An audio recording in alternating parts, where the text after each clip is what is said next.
Thank you అందరికీ నచ్చిందన్న cinema. ఇవాళ ఒక ప్రివ్యూ ప్రైవేట్ షో వేసుకున్నాం మేము. ప్రెస్ వాళ్ళకి, మా స్నేహితులకి, సన్నిహితులకి అందరూ చాలా సంతోషించారు ఈ సినిమా చూసి.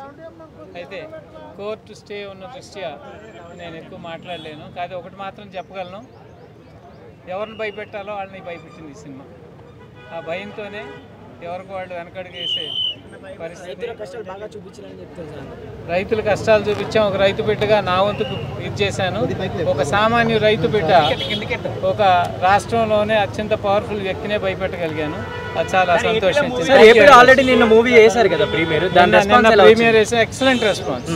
చూసిన వాళ్ళందరూ కూడా చాలా ఎమోషనల్గా రైతుకి రాష్ట్రానికి మధ్య ఉన్నటువంటి బంధం ఏదైతే ఉందో, ప్రతి పౌరుడికి రాష్ట్రం మీద ఉన్నటువంటి బాధ్యత, ఇవన్నీ కూడా బాగా చూపించాం. ఆ ఎమోషన్ బాగా నచ్చింది అందరికీ.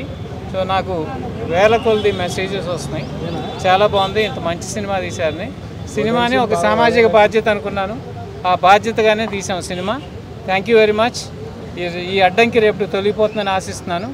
కోర్టు ఎప్పుడైనా సరే సామాన్యుడికి రైతు పక్షాన ఉంటుందని చెప్పి ఆశించాం. ఎవరిని హేళనగా తీయలేదు ఈ సినిమా. జరిగిన వాస్తవాలే చూపించాం. జరగబోయే పరిణామాలు కూడా అది ఫిక్టీషియస్ పార్ట్ ఉంటుంది. అది మాకు we have right for expression, creative expression ఉంది, అది చూపించాం. అంతవరకే కానీ సినిమా ఎవరిని నీచంగాను లేకపోతే హేళనగాను ఎవరిని చూపించలేదు ఈ సినిమాలో. రైతులు హీరోలు, రైతులను హీరోలను కానీ చూపించాం, రైతులను బాధ పెట్టేవాళ్ళని విలన్గా చూపించాం. Okay, thank you.